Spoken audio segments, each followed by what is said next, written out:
Hi friends எல்லாருக்கும் happy Ugadi. நீங்கள் festival எல்லாம் எப்படி செலிப்ரேட் பண்ணீங்கன்னு மறக்காமல் கமெண்ட் பண்ணுங்கள்.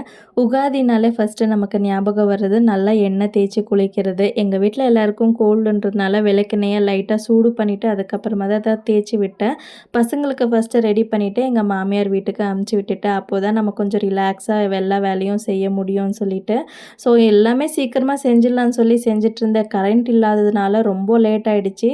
1:30க்கு மேலே பூஜை பண்ணக்கூடாது, 3 தான் பண்ணணும்னு சொன்னாங்க. சரின்னு சொல்லிட்டு 3 வரைக்குமே வெயிட் பண்ணிவிட்டு 3 வீட்டில் விளக்கேற்றி சாமி கும்பிட்டுட்டு அதுக்கப்புறமா மாமியார் வீட்டுக்கு கிளம்பிட்டோம். அங்கே அக்கா தம்பி பாசத்தை பார்க்க முடியல. மாற்றி மாற்றி போண்டா ஊட்டிட்டு விளையாடிட்டு இருந்தாங்க. அங்கேயும் சூப்பராக சாமி கும்பிட்டுட்டு அங்கேயே கொஞ்சம் நேரம் இருந்துட்டு அதுக்கப்புறமா வீட்டுக்கு வந்துட்டோம். தம்பியோட ஷர்ட்டில் இந்த மாதிரி லைட் எரியுது பார்த்து அவள் ரொம்ப ஜாலியாக என்ஜாய் பண்ணிகிட்டு இருந்தா. ஸோ வீட்டில் வந்து எவ்வளோ நீட்டாக கோலம் எல்லாம் போட்டு பூஜை செஞ்சுட்டு போனேன். இவன் வந்து 5 நிமிஷத்துலேயே அந்த கோலத்தை ஃபுல்லாக ரப் பண்ணி விட்டுட்டா. உங்கள் வீட்லேயும் குட்டீஸ் இப்படி பண்ணுவாங்களான்னு மறக்காமல் கமெண்ட் பண்ணுங்கள். வீடியோ பிடிச்சா லைக் பண்ணுங்கள்.